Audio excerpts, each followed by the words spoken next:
Ang kadakilaan ng Pilipinas, ang British na eksperto sa transportasyon na umiyak sa NLEX. Hindi man lang karapat-dapat tingnan ang mga kalsada sa Asya. Ito ang isipin ng isang henyong British na scholar na nag-collapse sa pagbaba pa lang niya sa isang Philippine expressway.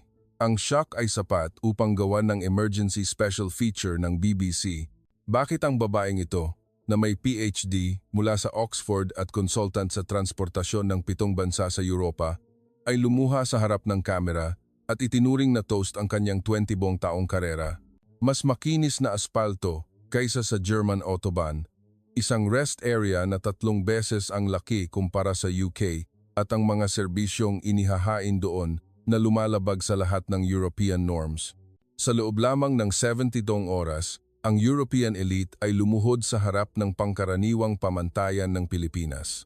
Habang nagdedebate tayo, natapos na ng Pilipinas ang hinaharap, ang talaan ng pagkamangha at paghanga ng babaeng doktor na nagpagulantang sa British Department for Transport at nagpaingay sa buong Europa. Ang buong saklaw ay isisiwalat ngayon. Ang dahilan kung bakit umiyak ang British doctor ng BBC na binalewala ang Philippine expressways nang makita niya ang Philippine Rest Area, ang nagtapos sa Oxford ay nabigla sa loob ng 72 oras, isang sitwasyon na nagdulot ng gulo sa UK. Gumawa ng emergency special feature ang BBC. Ang doktor ng traffic engineering na may 20 taong karera ay lumuha sa harap ng kamera. Ang babaeng ito, na naging consultant ng expressway sa 7 bansa sa Europa, ay umamin na gumuho ang lahat ng kanyang paniniwala sa loob lamang ng 3 araw sa Pilipinas. Ano ang nasaksihan ng elite mula sa Oxford sa loob lamang ng 2 oras, mula sa airport hanggang sa rest area? Mas malinis na kalsada kaysa sa German Autobahn, isang rest area na 3 beses ang lawak kumpara sa British Expressway, mga bagong lutong pagkain na antas ng French restaurant at mas maraming EV charging station kaysa sa pinagsamang Europa. Pagbalik niya sa London, idineklara niya sa harap ng mga executive, habang nagpaplano pa lang tayo, natapos na ng Pilipinas ang hinaharap. Ang 72 na oras na talaan na nagpabago sa British transport system, isisiwalat na ngayon. Ang mataas na rating at pag-subscribe sa channel ay malaking tulong sa paggawa ng video. Kumusta? Ako si Rachel Howard. Ako ay isang PD na gumagawa ng transportasyon documentary sa BBC at isang researcher na may PhD sa traffic engineering mula sa Oxford University. Sa nakalipas na dekada, nag-aral at nag-shoot ako ng mga sistema ng expressway sa buong Europa. Ang walang limitasyong speed section ng German Autobahn, ang eleganteng rest stop ng French Autoroute, ang tumpak na tunnel system ng Switzerland, lahat ng ito ay inanalisa ko at ginawa kong dokumentaryo. Sa totoo lang, wala akong malaking expectation sa infrastruktura ng mga bansang Asyano. Siyempre, alam kong kahanga-hanga ang MRT, LRT system ng Maynila o ang paliparan ng Singapore. Ngunit inakala kong ibang issue ang road infrastructure. Ang Europa ay may daan-daang taon ng naipong kaalaman sa urban planning at traffic systems. Lalo na ang UK, na nagtayo ng pinakasistematikong kalsada sa mundo mula pa noong Industrial Revolution. Nagpasiya akong pumunta sa Pilipinas para sa isang bagong proyekto ng BBC headquarters. Naglalabas sila ng serye ng Asian Infrastructure at ako ang naatasan para sa bahaging Pilipinas. Sa loob-loob ko, nagreklamo ako. Bakit kailangan ko pang pumunta sa Asia? Ang specialty ko ay ang European traffic systems. Bago umalis, nag-briefing ako sa mga kasamahan ko sa London office. May isang kasamahan na nagtanong, ano ang inaasahan mo sa Pilipinas? Tumawa ako at sumagot, siguro, kukuha lang ako ng footage ng isang pabrika ng electronic. Ang expressway, pare-pareho lang iyan, hindi ba? Nagtawanan kaming lahat sa aking sinabi. Masyado kaming nasanay sa Eurocentric thinking. Kahit habang nasa eroplano ako mula sa Heathrow patungong Maynila, nagduda pa rin ako. Binasa ko ang mga materyales tungkol sa Pilipinas habang nasa flight, ngunit karamihan ay tungkol sa turismo at cultural spots. Walang gaanong impormasyon tungkol sa traffic infrastructure. Ang ilang mga research paper na nakita ko ay statistical data lang. Isinara ko ang laptop ko at naisip, siguro, makikita ko lang ang isang ordinaryong expressway sa isang ordinaryong Asian city. Pagkatapos ng 11 oras na flight, Dumating ako sa Ninoy Aquino International Airport. Malaki at moderno ito. Ngunit ito ay nasa loob ng aking inaasahan. Ang mga hub airport ng Singapore at Dubai ay pareho. Kinuha ko ang aking bagahe at dumaan sa immigration. Mas mabilis ito kaysa sa inaasahan. Mahusay ang pagpapatakbo ng automated systems, pero wala pa ring kakaiba. Nagpasya akong hindi muna sa Maynila, kundi pupunta muna ako sa Baguio. Naisip kong, kailangan kong magmaneho sa isang long-distance section para maranasan ng husto ang Philippine Expressway. Nagrenta ako ng kotse sa airport. Maingat at magalang ang pagpapaliwanag ng staff sa English. Ang GPS navigation ay maaari ring iset sa English. Ang kotse ay isang mid-size sedan Toyota Vios. Malinis at maayos ang kondisyon. Nang itype ko ang Baguio sa GPS, ipinakita nito ang ruta sa pamamagitan ng North Luzon Expressway at Tarlac Pangasinan La Union Expressway. Tinatayang 4.5 oras.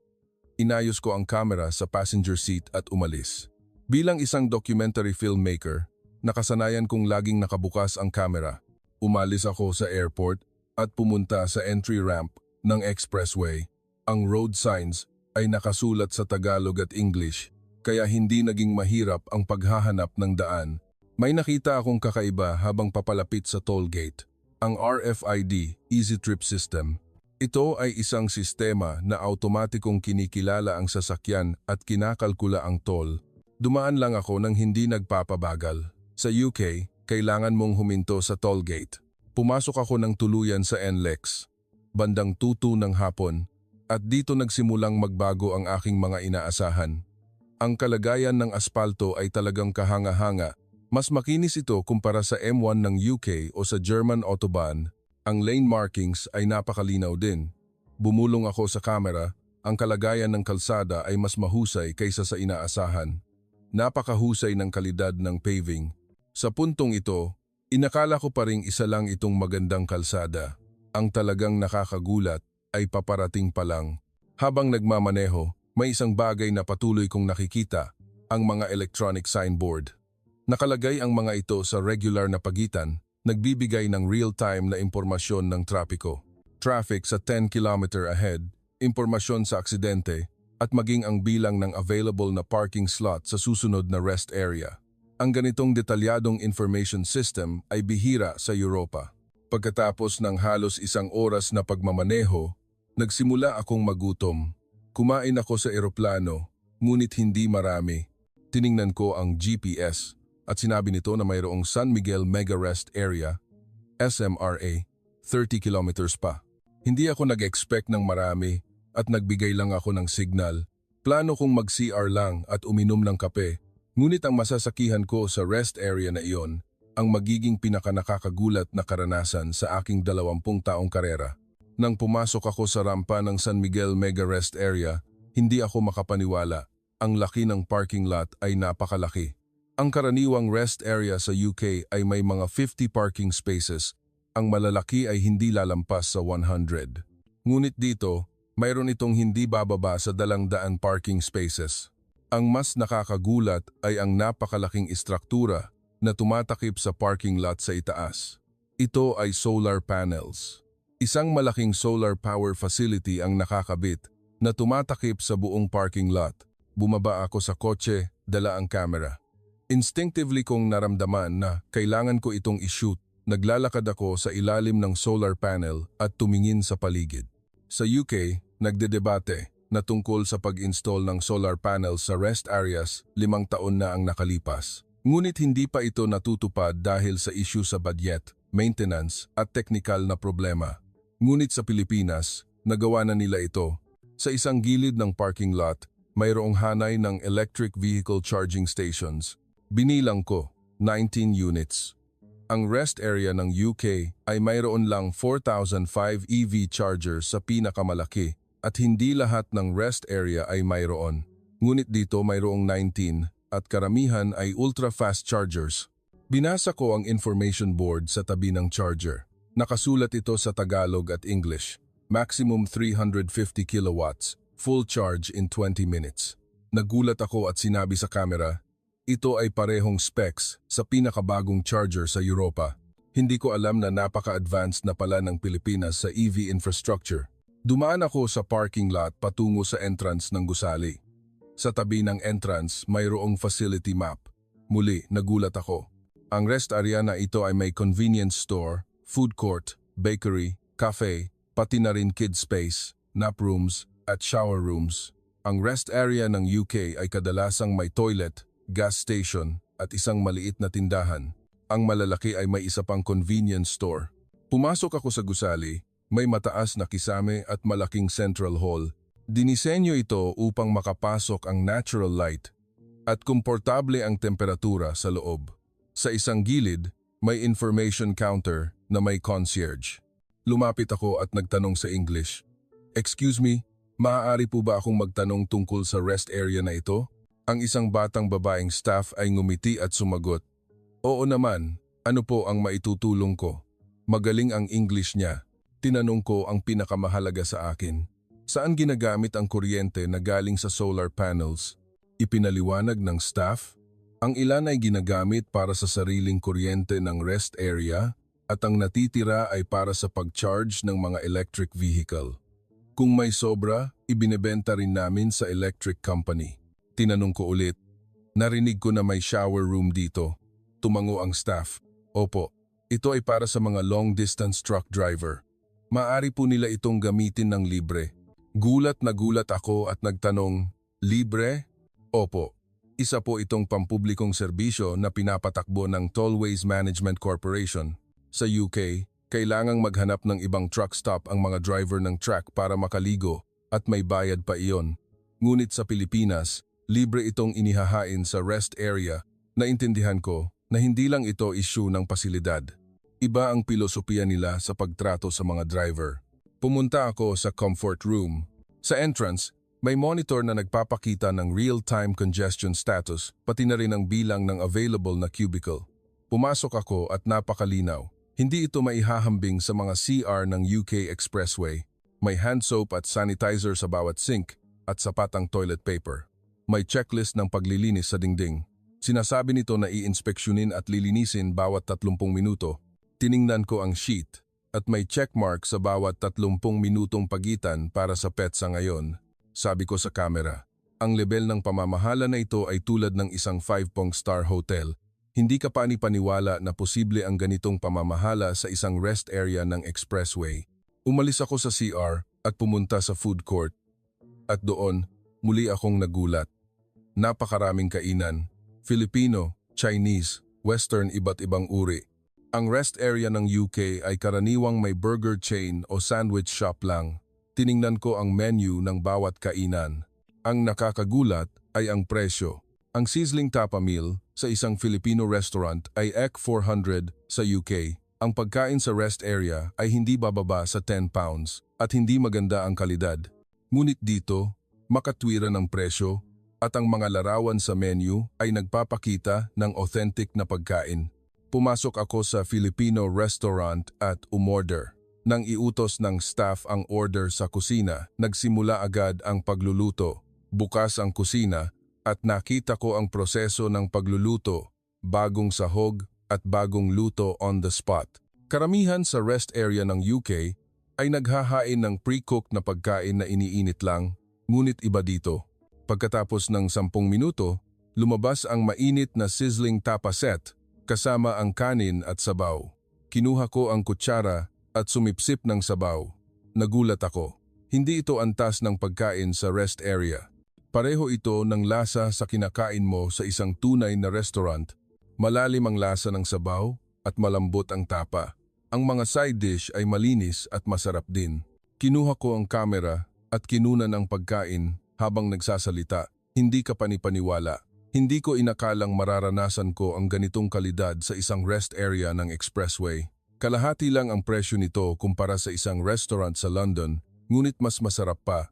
Pagkatapos kumain, pumunta ako sa cafe. Isang sikat na coffee chain ang naroon. Umorder ako ng Amerikano at umupo sa tabi ng bintana. Mula sa bintana, nakita ko ang expressway at ang mga sasakyang nagdadaan. Kinuha ko ang laptop at nagsimulang mag-take ng notes. San Miguel Mega Rest Area, Observation Notes. Lucky Eng Parking Lot, 300 plus vehicles, 3x NAM average sa UK. Solar panels, nagpo-produce ng sariling kuryente. EV chargers, 19 units, 4x NG average sa UK. CR, 30 minutong inspeksyon. Food service system, bagong luto, makatwirang presyo. Habang nagte-take ng notes, napagtanto ko, hindi lang ito tungkol sa magandang pasilidad. Ang sistema mismo ay dinisenyo na may ganap na ibang pilosopiya. Ang rest stop ng Europa ay karaniwang lugar lang upang magbigay ng minimum na serbisyo. Ngunit ang rest area ng Pilipinas ay binuo bilang isang espasyo kung saan talagang makakapagpahinga ang mga driver. Habang umiinom ng kape, naisip ko, may 3 oras pa ako patungong Baguio. Paano kaya ang ibang rest area? Baka espesyal lang ang lugar na ito. Ang pagdududa na iyon ay agad na nawala sa susunod na rest area. Umalis ako sa San Miguel Mega Rest Area at nagmaneho ulit sa NLEX SC Tex. Sa loob-loob ko, nagduda pa rin ako. Baka espesyal lang talaga ang San Miguel. Ang iba ay sigurado akong ordinaryo lang. Nagpatuloy ako sa pagmamaneho. Pagkatapos ng halos 1 oras, medyo kinailangan kong mag-CR. May lumitaw na rest area na tinatawag na Pampanga Rest Stop. Pumasok ako nang walang masyadong inaasahan. Ngunit pagpasok ko sa parking lot, muli akong nagulat. Mayroon ding solar panels na nakakabit dito. Hindi kasing laki ng SMRA, ngunit malaki pa rin. Mayroon ding mga Lay 5 EV chargers. Bumaba ako sa kotse at tumingin sa paligid. Ang landscaping ay talagang maganda. May mga seasonal na bulaklak sa flower beds at may mga benches sa paligid. Sa UK rest area, aspalto lang ang parking lot, halos walang green space. Pagpasok sa gusali, ang istruktura ay katulad ng SMRA, malaking central hall, information counter, at iba't ibang kainan. Dumiretso ako sa CR, at muli, nakumpirma ko ang parehong antas ng kalinisan. Ang 30 kong minutong checking system ay pareho rin. Paglabas sa CR, pumunta ako sa tindahan. Mayroong regional specialty corner. Ang mga produkto ng agrikultura at processed foods na ginawa sa rehiyon ay nakadisplay. Nagtanong ako sa staff ng tindahan, saan galing ang mga produktong ito? Sumagot ang staff, karamihan ay galing mismo sa mga lokal na magsasaka sa rehiyon na ito. Ang rest area ay konektado sa lokal na ekonomiya. Bumili ako ng ilang lokal na kakanin. Gusto kong malaman ang lasa, ngunit mas mahalaga ang pag-intindi sa sistema. Ang rest area ng Pilipinas ay hindi lang simpleng pahingahan. Nagsisilbi rin itong hub para sa lokal na ekonomiya. Umalis ako sa Pampanga Rest Stop at nagpatuloy sa kanluran. Pagkatapos ng 1.5 oras pa, huminto ako sa TPLEX Carmen Mega Stop malapit sa Tarlac. Nagdesisyon akong imbestigahan ito ng lubusan. Kinuha ko ang kamera at notes at sistematikong inikot ang pasilidad. Nagsimula ako sa parking lot. Binilang ko ang mga parking space, mga 180 ang laki. Malinaw na nakahiwalay ang mga general vehicle area, large vehicle area at PWD area. Ang EV chargers ay 10 units at may solar panels din dito. Pumasok ako sa loob at detalyadong inobserbahan ang food court. Mayroong 8 kainan, 3 Filipino, 2 noodle, 1 Japanese, Korean, 1 Chinese, 1 bakery. Kinunan ko ng litrato ang menu ng bawat kainan. Sinuri ko ang presyo sa pagitan ng Yo 350 at Yo 600. Pumasok ako sa isang kainan at kinausap ang staff. Gaano ka nakatagal nagtatrabaho dito? 3 taon na po. Paano inihahanda ang pagkain? Bagong sahog po ang dumarating tuwing umaga. Kapag may order, doon po kami magluluto. Bihira po kaming mag-pre-cook.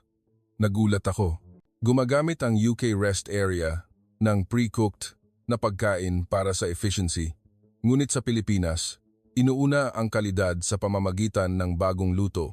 Nagtanong pa ako sa staff, ganito po ba ang operasyon ng lahat ng rest area sa Pilipinas?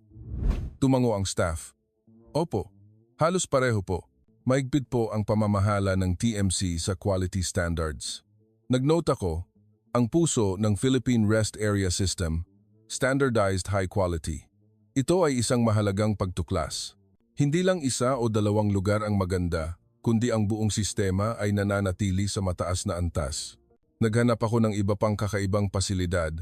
pumunta ako sa nap room na nakita ko sa information map. Mayroong ilang maliliit na kuwarto na may simpleng kama. May sign sa harap ng pinto. Libreng nap room para maiwasan ang pagod na pagmamaneho. Maximum 2 oras bawat gamit. Humanga ako. Sa UK, kampanya lang ang ginagawa para maiwasan ang pagod na pagmamaneho.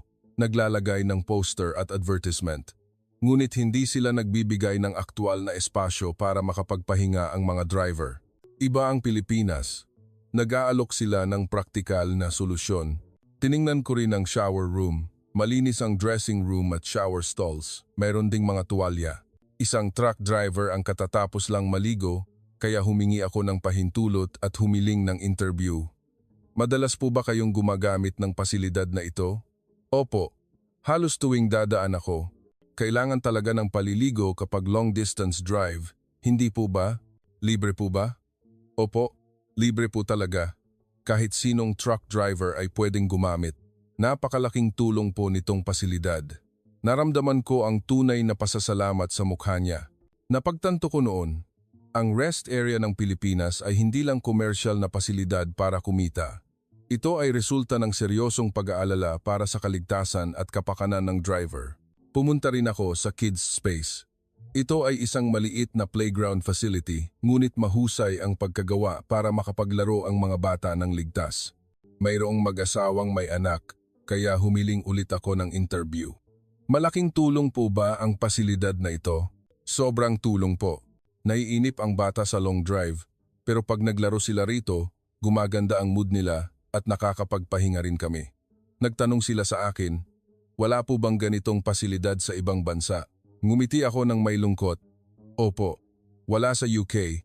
Sa totoo lang, halos wala ring rest area sa Europa na may ganitong pasilidad. Nagulat ang mag-asawa. Talaga po? Akala namin, normal lang ito. Ang huling salitang iyon ang lalong nagpa-shock sa akin. Inakala ng mga Pilipino na normal ito. Hindi nila alam kung gaano kahusay ang sistema na mayroon sila. Pag-alis sa T-Plex Carmen Megastop, kumbinsido ako. Hindi ito aksidente. Ang rest area ng Pilipinas ay isang sistema na sistematikong dinisenyo at pinamamahalaan. At ang antas nito ay mas advanced kaysa sa anumang bansa sa Europa. Habang nagmamaneho, sinabi ko sa kamera, nakabisita ako sa 3 rest area. At natuklasan ko ang isang kamangha-manghang katotohanan, hindi ito exception, kundi standard. Pinapanatili ng Pilipinas ang lahat ng rest area sa buong bansa sa ganitong antas. Ito ay talagang isang kahanga-hangang feat. Mayroon pa akong 1.5 oras papuntang Baguio. Ngunit marami na akong nakita. Hindi, ang marami ay hindi sapat na paglalarawan. Nasa isip ko na ang istruktura ng dokumentaryo. Ngunit ang tunay na shock ay hindi pa tapos. Malalaman ko ang tunay na lihim ng sistemang ito sa interview ko sa kinatawan ng Tollways Management Corporation na makikilala ko sa Maynila. Dumating ako sa Baguio bandang 7 ng gabi.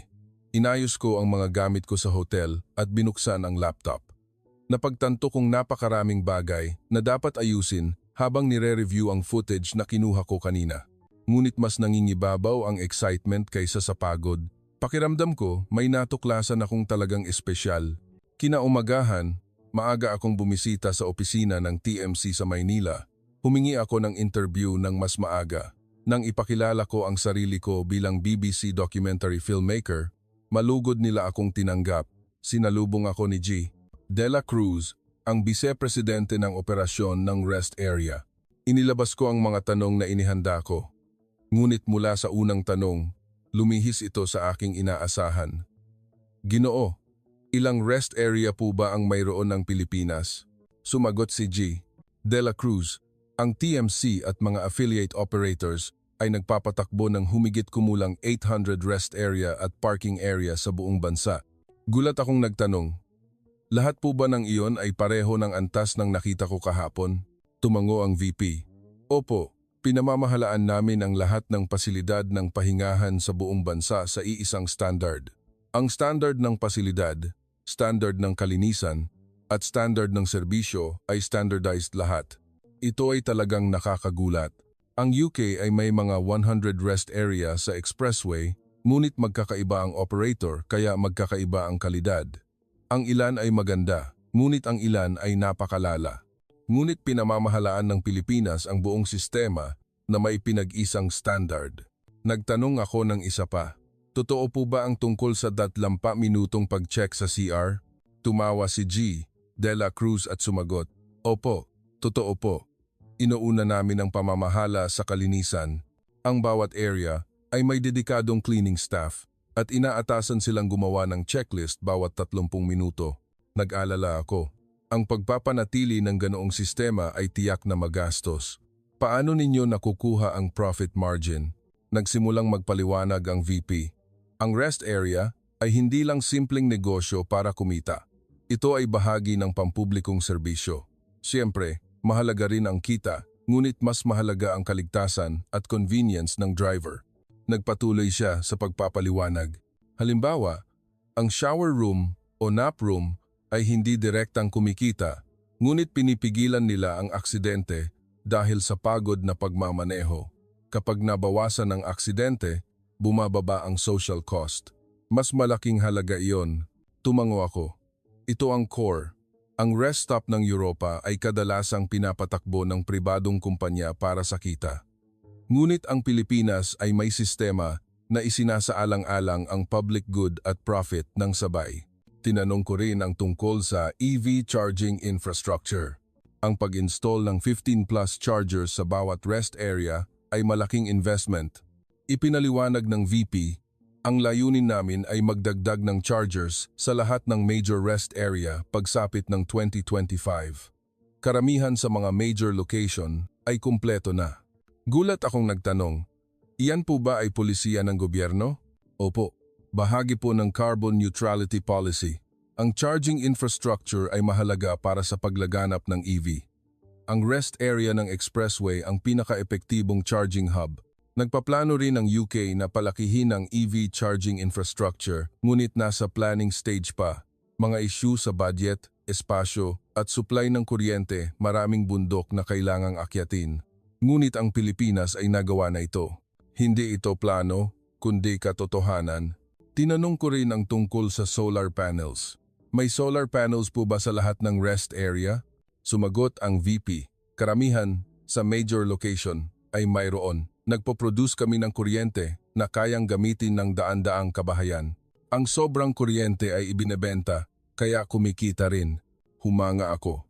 Isang sistema na isinasaalang-alang ang kapaligiran at kumikita rin. Ang idinedebate lang ng Europa sa loob ng 5 taon ay naisakatuparan na ng Pilipinas.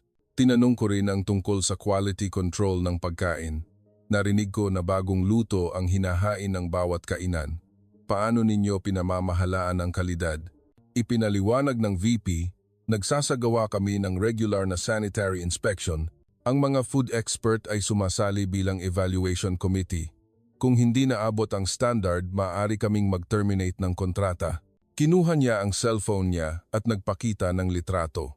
Nagsasagawa kami ng new menu contest taon-taon. Pinipili namin ang representative menu ng rest area. Isinasaalang-alang namin ang lasa, paggamit ng regional specialty at reaksyon ng customer. Tiningnan ko ang mga menu sa larawan, bulalo, sinigang na hipon, lechon kawali, lahat ay may regional character. Hindi lang ito pagkain sa rest area. Ito ay lutuin na konektado sa kultura ng rehiyon. Nagpakita pa ng ibang material ang VP. Ito ay ang Regional Products Sales Status.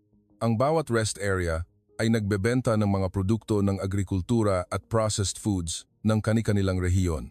Ito ay malaking tulong sa mga lokal na magsasaka. Ang rest area ay nagiging stable market para sa kanila. Nagpatuloy ako sa pag-note. Mga katangian ng Philippine Rest Area System, balanse ng public good at profit, standardized quality control, koneksyon sa lokal na ekonomiya, aktibong pag-adopt ng green technology. Nang matapos ang interview, nagtanong ako ng huling tanong. Gaano katagal po bago na itayo ang ganitong sistema? Nag-isip sandali ang VP at sumagot. Ang seryosong pagpapabuti ay nagsimula noong early 2000s. Nagsimula ito sa Toilet Improvement Program at patuloy na umuunlad. Mahigit 20 taon na ang lumipas. Hindi ito ginawa sa isang araw. Ito ay resulta ng patuloy na pag-invest at pagpapabuti. Naisip ko ang UK. Ano ang ginawa namin sa loob ng 20 taon? Nagdedebate lang, nagpaplano lang, at nagsasayang lang ng budget. Nakipagkamay ako sa VP at nagpasalamat. Marami po akong natutunan. Ibabahagi ko ang sistemang ito sa UK. Ngumiti ang VP. Sana po ay makatulong. Bumalik po kayo anumang oras. Pag-alis sa opisina, naisip ko, hindi lang ito tungkol sa infrastruktura. Ito ay pagkakaiba sa filosofiya ng sistema ng lipunan. Ang Pilipinas ay nag-invest ng pangmatagalan para sa public good. Ang Europa ay nag-iisip lang ng panandaliang kita. Iyan ang gumawa ng ganitong resulta. Sa daan pabalik sa Maynila, nagdesisyon akong mag-focus sa kalsada mismo. Kahapon, nag-focus lang ako sa rest area, ngunit ngayon, iba na. Nagpasya akong analisahin ang mismong expressway. Ako ay isang doktor ng traffic engineering. Iba ang tingin ko sa kalsada kaysa sa karaniwang tao. Pag-alis sa Baguio, Tarlac, ang una kong tiningnan ay ang kalagayan ng aspalto. Sinubukan kong tantiyahin ang International Roughness Index sa paningin. Ang M1 ng UK ay may average na 3,004. Ang German Autobahn ay 2 bis 3. Mas mababa ang numero, mas makinis. Sa pakiramdam ko, ang Philippine Expressway ay mas mababa sa 2. Napakakinis talaga. Kahit tumatakbo sa 100 kilometers, halos walang naramdamang vibration sa sasakyan. Ang ganitong kalidad ng paving ay antas ng bagong kalsada. Ngunit ang NLEX, SC-TEX ay binuksan noong dekada 70 at 90. Ito ay kalsada na mahigit 30,050 taon na. Hininto ko ang kotse at tiningnan ng malapitan ang ibabaw ng kalsada. Halos walang bitak, walang pothole. Ito ay talagang isang kahanga-hangang antas ng pamamahala. Ang British Expressway ay nagkakaroon ng mga pothole kung 5 taon pa lang, ngunit iba dito. Ang lane markings ay nakakagulat din, napakalinaw. Nararamdaman kong gumamit sila ng reflective material para makita ng maayos sa gabi. Maganda rin ang visibility sa panahon ng ulan. Sabi ko sa camera, napakagaling ng antas ng road maintenance. Ito ay world-class level. Ang sumunod kong tiningnan ay ang electronic signboard system.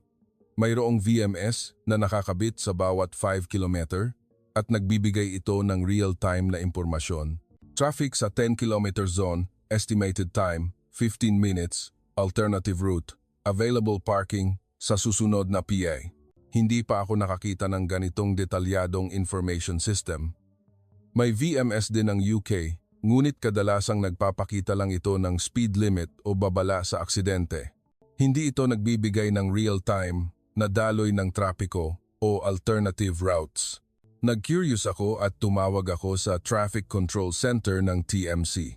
Nang nagtanong ako sa English, agad nila akong nilipat sa isang English-speaking staff. Paano kinokolekta ang impormasyon sa VMS? Ipinaliwanag ng staff, mayroong sensors at camera na nakakabit sa buong haba ng expressway. Sinusukat namin ang traffic volume at bilis ng real-time. Ina-analyze ang data na iyon at ipinapakita sa VMS. Gumagamit kami ng big data at AI. Nagulat ako. Ang Pilipinas ay nagtayo na ng smart highway system. Nasa trial stage pa lang ito sa Europa. Nagtetest ang Germany sa ilang section, ngunit pinapatakbo na ito ng Pilipinas sa national scale. Ang sistema ng toll collection ay impressive din. Humanga ako tuwing dadaan ako sa toll gate. Ang RFID, Easy Trip System ay talagang tumpak. Hindi ko kailangang huminto ng tuluyan kahit minsan. Kailangan lang akong mag-slow down at dumaan. Sa UK toll gates, kadalasang mano-mano o kailangan mong huminto sandali. Ngunit ang Philippine system ay gumagana ng perpekto. Dumaan ako sa isang construction zone. Ngunit iba ang paraan ng pamamahala sa construction. Ang lane-changing section ay napakalawak ang setup. Maaari kang lumipat ng lane ng dahan-dahan at natural. Ang construction zone ng UK ay kadalasang biglang nagsasara ang lane. At kailangan mong makipagsiksikan ng mabilis. Masikip ang trapiko at madalas ang aksidente. Ngunit iba ang Pilipinas. Ang disenyo ay isinasaalang-alang ang kaligtasan. Nang una, ang noise barriers ay kakaiba rin. Hindi lang ito simpleng concrete wall, may transparent sound barriers at sound barriers na may kasamang landscaping. Sa ilang section, may solar panels na nakakabit sa sound barrier. Hininto ko ang kotse at kinunan ng litrato ang sound barrier. Ipinaliwanag ko sa camera, hindi lang ito simpleng sound barrier. Ito ay multi-purpose infrastructure. Pinipigilan ang ingay at nagpo-produce din ng kuryente. Ang ganitong integrated thinking ang katangian ng Philippine infrastructure. Ang mga tunnel ay impressive din. May ilang tunnel sa expressway at napakaliwanag ng ilaw at may VMS din sa loob ng tunnel. Nagpapakita ito ng speed limit at babala sa distansya ng sasakyan. Ang mga lumang tunnel ng Europa ay madilim at nakakabagot. Kulang sa ilaw at hindi maganda ang bentilasyon. Ngunit ang Philippine Tunnel ay maliwanag at komportable. Mahusay din ang sistema ng bentilasyon. Ang agwat ng rest area ay angkop din. Mayroong rest area bawat 15 kilometers hanggang 30 kilometer. Kung isasama ang simpleng parking area, mas madalas pa. Ito ay disenyo para sa kaligtasan ng driver. Ang agwat ng rest stop sa UK ay napakalawak. Minsan, mahigit 80 kilometer ang layo.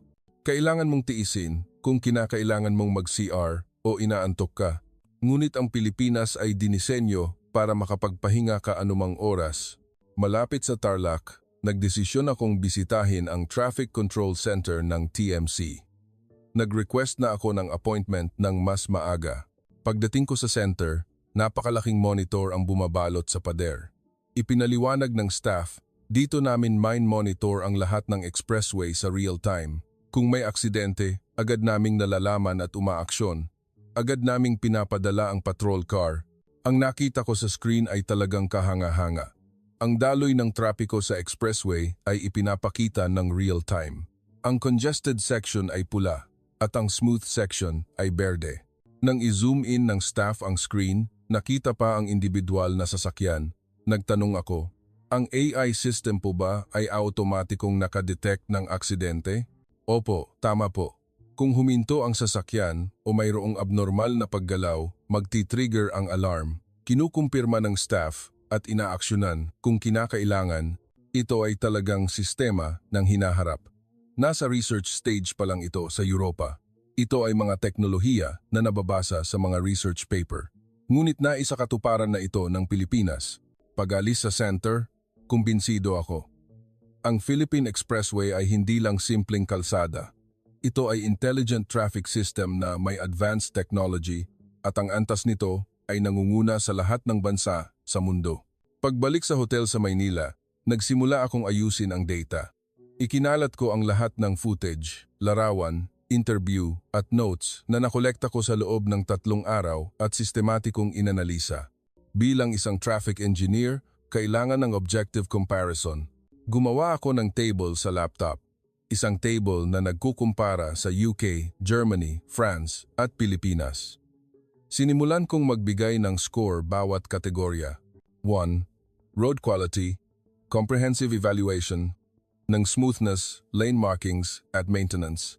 German Autobahn, 8 puntos. French Autoroute, 7 punto.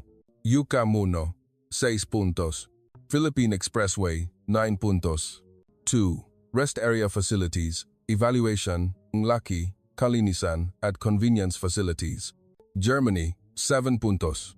France, 8 puntos. UK, 5 puntos. Pilipinas, 10 puntos. 3. EV infrastructure, evaluation ng charger density, charging speed at convenience. Germany, PN puntos.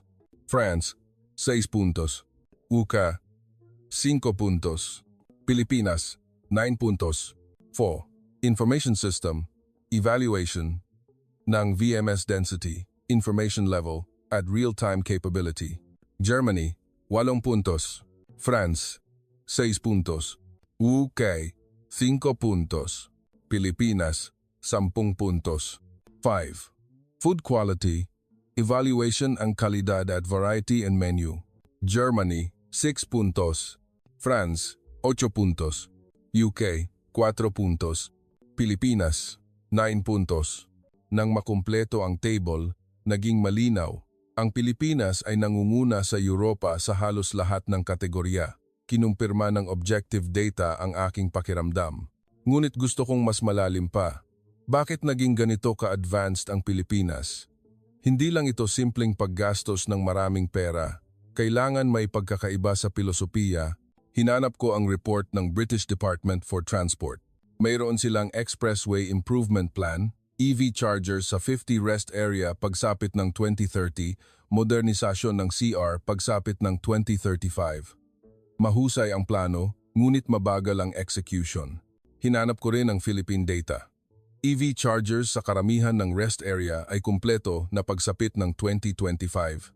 Lumabas na kumpleto na ang karamihan, hindi ito plano, kundi achievement. Ano ang pagkakaiba? Naisip ko, ang UK ay nag-iiwan sa pribado.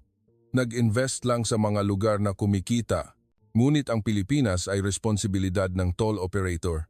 Nag-invest ng pantay sa buong bansa anuman ang kita. May isa pang pagkakaiba. Ang UK ay ayaw mag-improve ng lumang pasilidad, magastos kasi. Ngunit ang Pilipinas ay patuloy na nag-improve.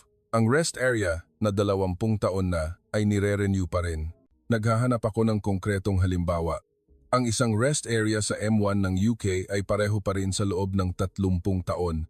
Luma na, ngunit hindi inaayos dahil hindi kumikita. Ngunit ang San Miguel Mega Rest Area ng Pilipinas ay malawakang nire-renew ilang taon na ang nakalipas. In-upgrade ang pasilidad sa pinakabagong standard.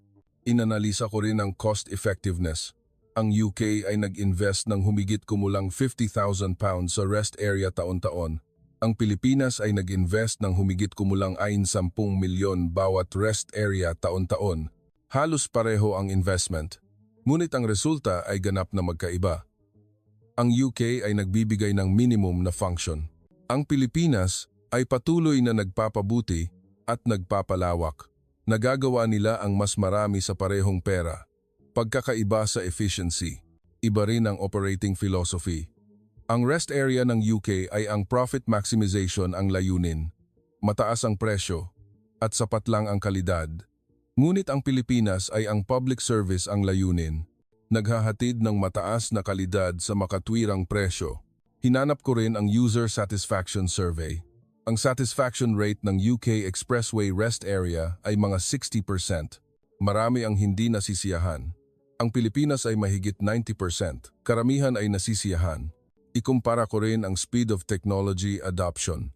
Ang UK ay maingat sa pag-adopt ng bagong teknolohiya.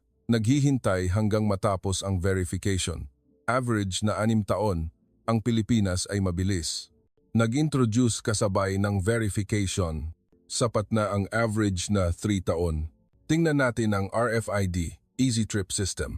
Nagde-debate na ang UK simula pa noong early 2000s. Ngunit mabagal ang full adoption. Ang Pilipinas ay nagdesisyon na introduce noong early 2000s at agad na pinalawak sa buong bansa.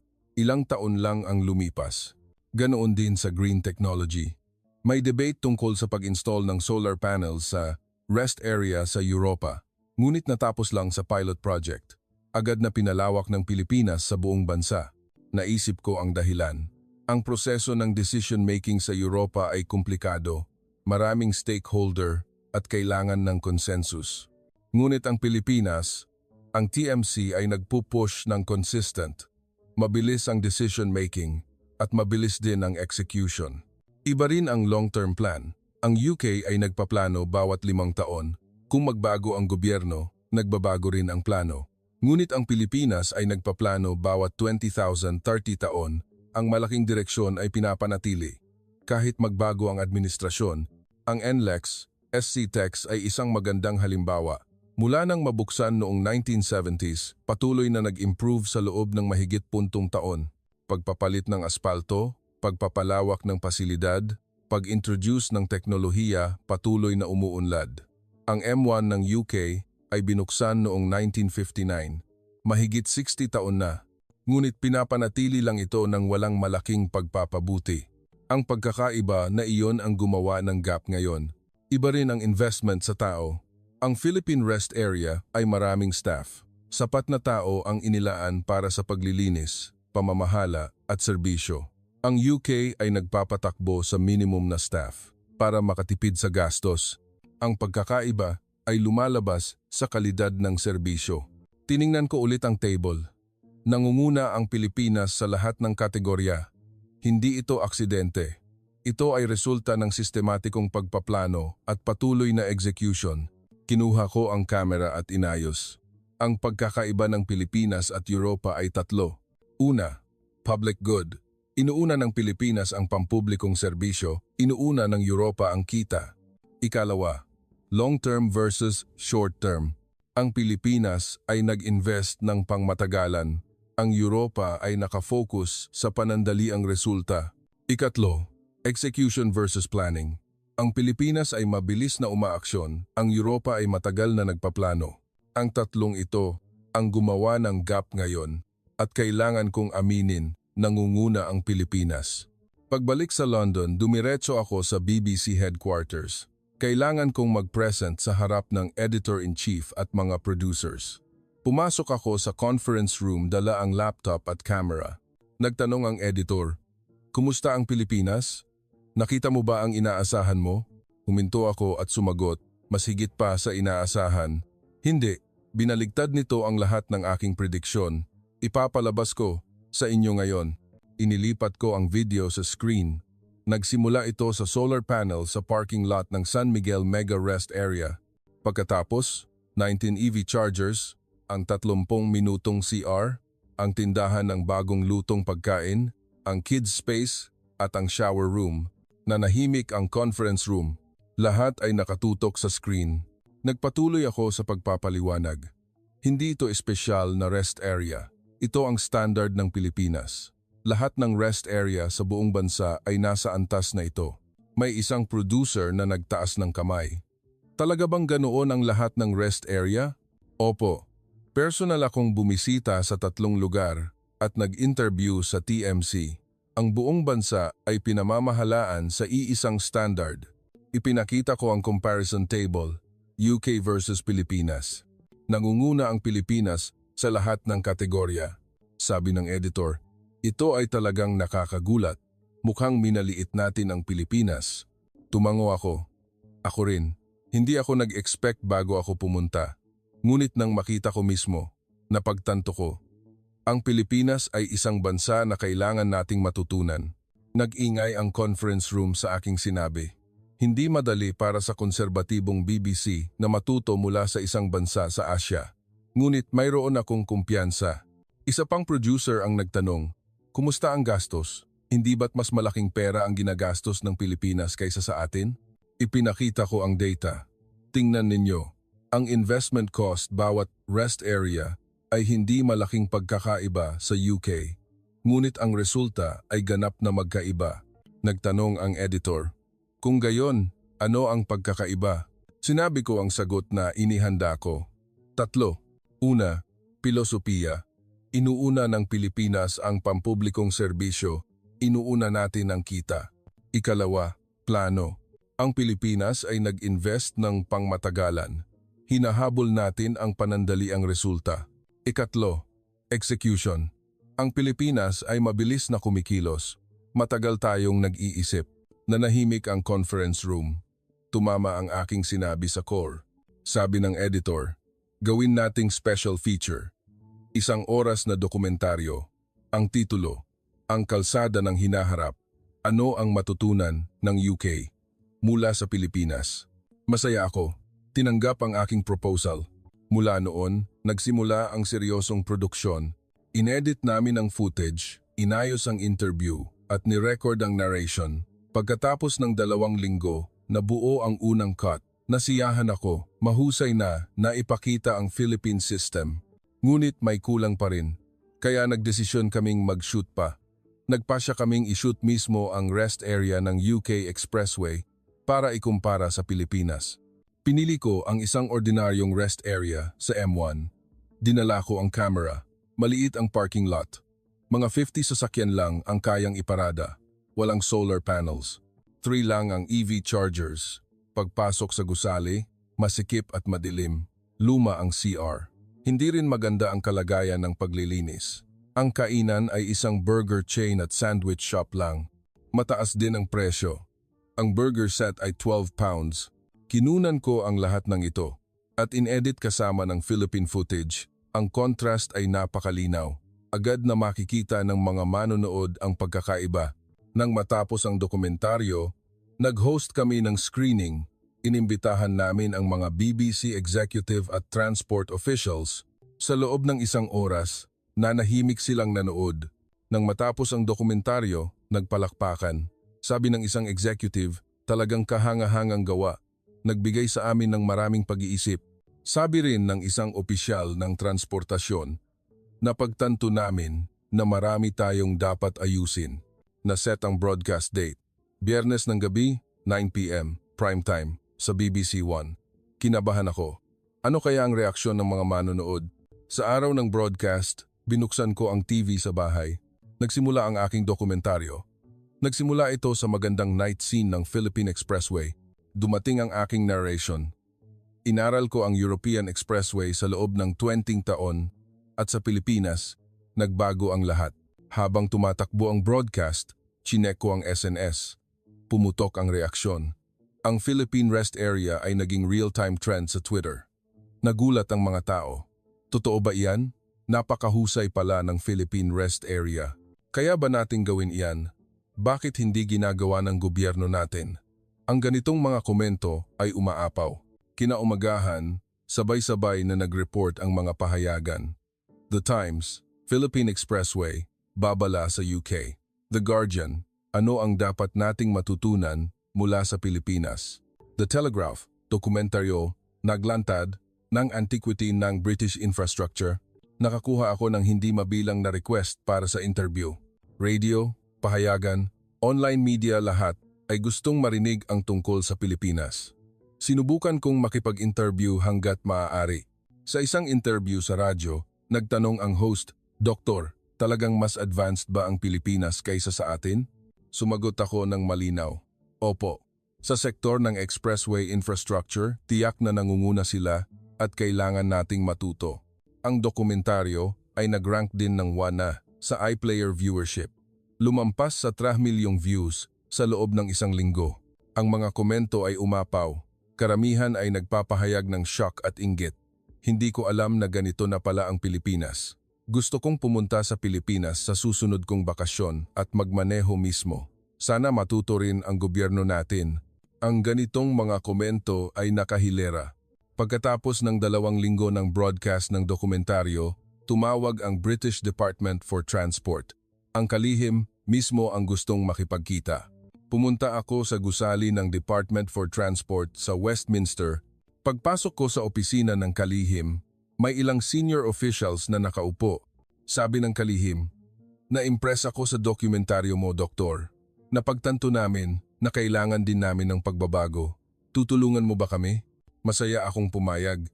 Opo naman, ibabahagi ko ang natutunan ko.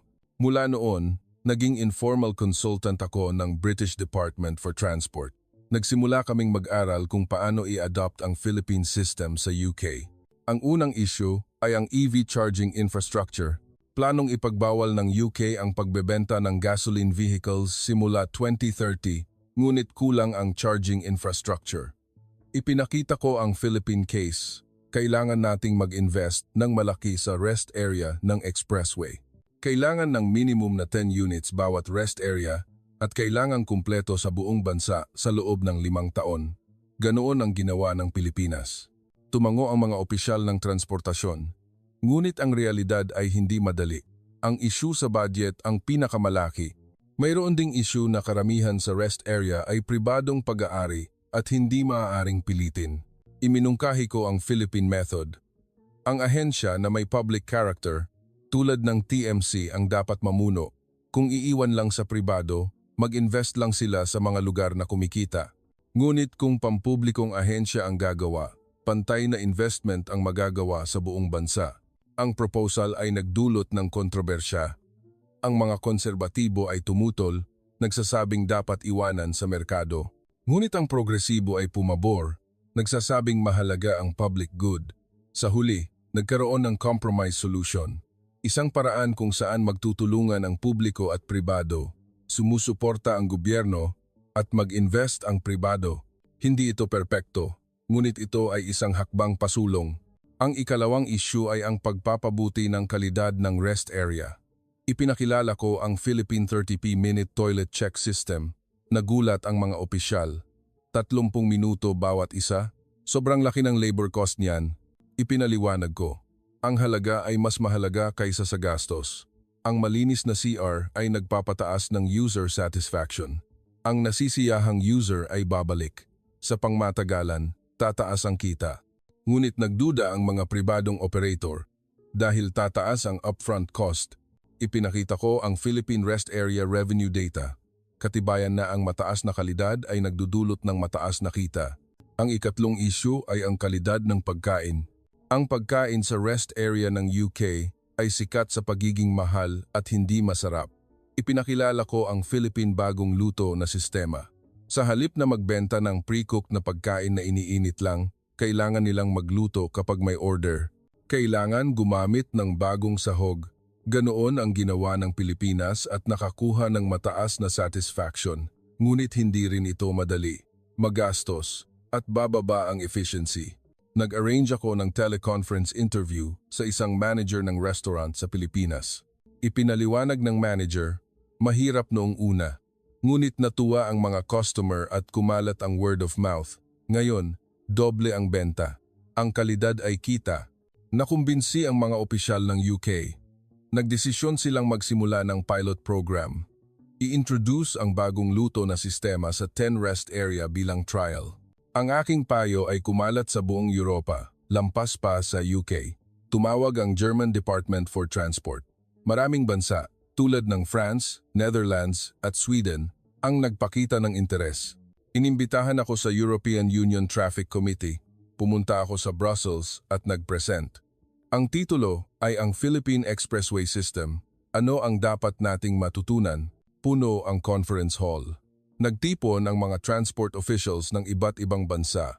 Sunod-sunod kong ipinaliwanag ang inihanda kong material. Ibinahagi ko ang filosofiya, sistema, at tagumpay ng Pilipinas. Pagkatapos ng presentasyon, umapaw ang mga tanong. Paano sila nakagawa ng execution ng napakabilis? Wala bang pagtutol mula sa pribadong sektor? Paano nila sinusuportahan ang gastos? Ginawa ko ang lahat para sumagot. Ngunit sinabi ko ng totoo, hindi ko alam ang lahat ng sagot. Kailangan nating pumunta sa Pilipinas at matuto ng personal. Tinanggap ang proposal na iyon. Isang EU-level fact-finding mission sa Pilipinas ang binuo. Binubuo ito ng mga senior officials mula sa mga transport department ng bawat bansa. Sumama rin ako. Pagkatapos ng 3 buwan, nasa Maynila kami. Sinalubong kami ng TMC, nag-inspection, at nag-aral kami ng masinsinan sa loob ng 1 linggo. Rest area, control center, maintenance system, lahat ay nakita namin. Sabi ng German official, napagtanto namin kung gaano kami kahuli, babalik kami at agad na magsisimula ng pagpapabuti. Tumango rin ang French official. Pagkatapos umuwi ng mission, nagsimula ang pagbabago. Nag-announce ang Germany ng Autobahn Rest Stop Improvement Project. Mag-invest ng malaking halaga sa loob ng susunod na 10 taon. Nagdeklara ang France ng EV charging infrastructure plan, mag-install ng maraming fast chargers sa lahat ng expressway rest stop pagsapit ng 2030. Kumilos din ang UK. Isang bagong expressway bill, ang ipinanukala, nagpapalakas sa quality standards ng rest area.